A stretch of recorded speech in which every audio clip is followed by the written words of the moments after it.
اعوذ باللہ من الشیطان الرجیم بسم اللہ الرحمن الرحیم۔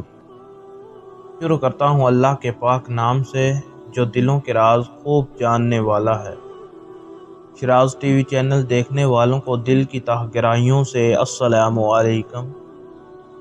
تو موضوع کا باقاعدہ آغاز کرتے ہیں۔ یہ اس دور کی بات ہے جب حضور نبی کریم صلی اللہ علیہ وآلہ وسلم اور قریش مکہ کے درمیان حدیبیہ میں 10 سال تک آپس میں جنگ نہ کرنے کا معاہدہ ہو چکا تھا، اور امن کے اس دور میں جہاں حضور نبی کریم صلی اللہ علیہ وآلہ وسلم مختلف علاقوں کے حکمرانوں اور بادشاہوں کو اسلام کی دعوت کے خطوط بھجوا رہے تھے، وہاں مکہ کے قریشی بھی تجارت کے لیے آزادانہ گھوم رہے تھے۔ رسول اکرم صلی اللہ علیہ وآلہ وسلم نے اس وقت کی ایک بڑی بلکہ سب سے بڑی سلطنت رومن امپائر کے حکمران ہرقل کو بھی، جو کیسر روم کہلاتا تھا، دعوت اسلام کا خط بھجوایا۔ یہ خط حضرت دحیہ کلبی رضی اللہ تعالی عنہ لے کر گئے۔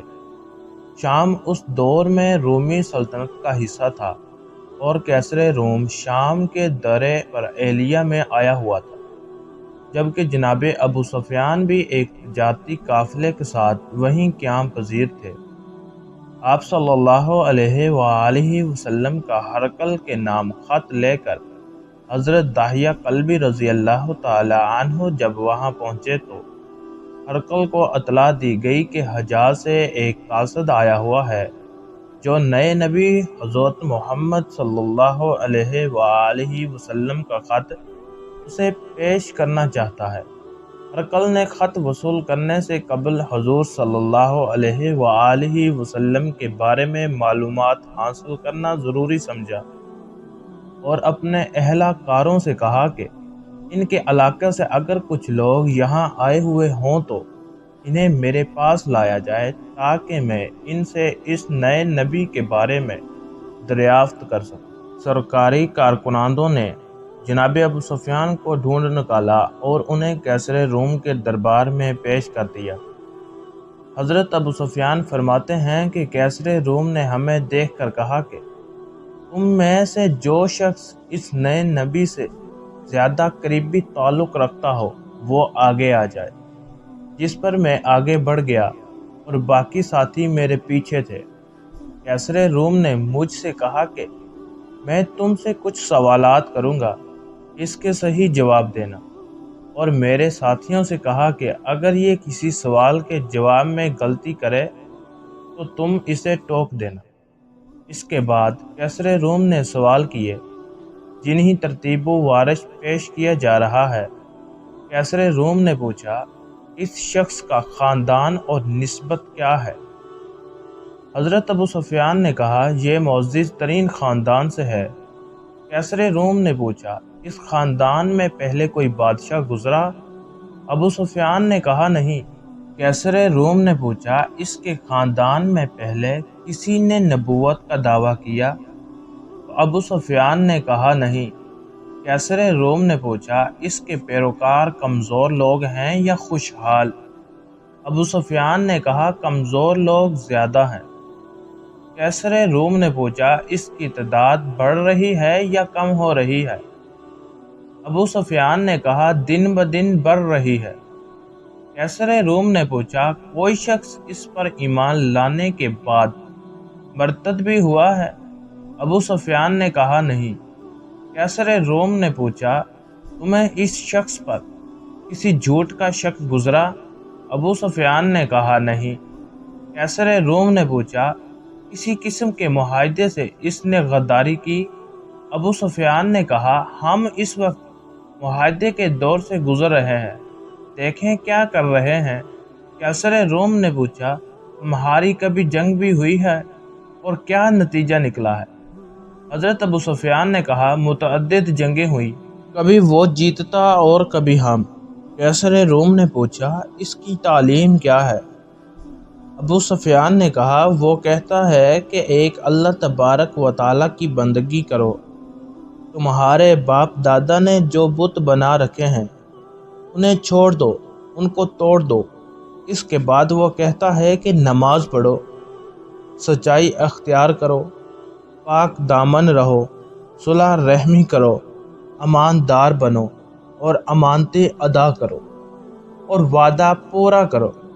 اس پر کیسر روم نے اپنے سوالات پر عمومی تذکرہ کیا کہ اگر اس کے خاندان میں پہلے کوئی نبی یا بادشاہ قریب زمانے میں گزرا ہوتا تو میں سمجھتا کہ یہ صاحب ان کی نقل کر رہا ہے اور یہ اس طریقے سے بادشاہت دوبارہ حاصل کرنا چاہتا ہے۔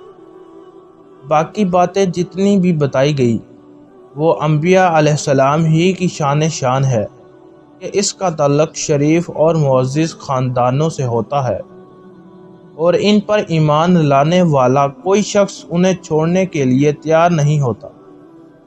یہ انبیاء علیہ السلام سچے لوگ ہوتے ہیں، معاہدوں کی پابندی کرتے ہیں، وعدوں کی پابندی کرتے ہیں، اس کے ساتھ جنگوں میں اتار چڑھاؤ کے معاملات رہتے ہیں، اور اللہ تبارک و تعالیٰ کے سچے پیغمبروں کی تعلیمات وہی ہوتی ہے جو تم نے ان صاحب کے حوالے سے بتائی ہے۔ اس تذکرہ کے بعد کیسر روم نے کہا کہ میرے سوالات کے جواب میں جو کچھ تم نے کہا ہے، اگر یہ سب اسی طریقے سے ہے تو یہ شخص میرے ان قدموں کی جگہ کا مالک ہو کر رہے گا، اور اگر میرے بس میں ہوتا تو میں اس صاحب کی خدمت میں حاضر ہو کر ان کے پاؤں خود اپنے ہاتھوں سے دھوتا۔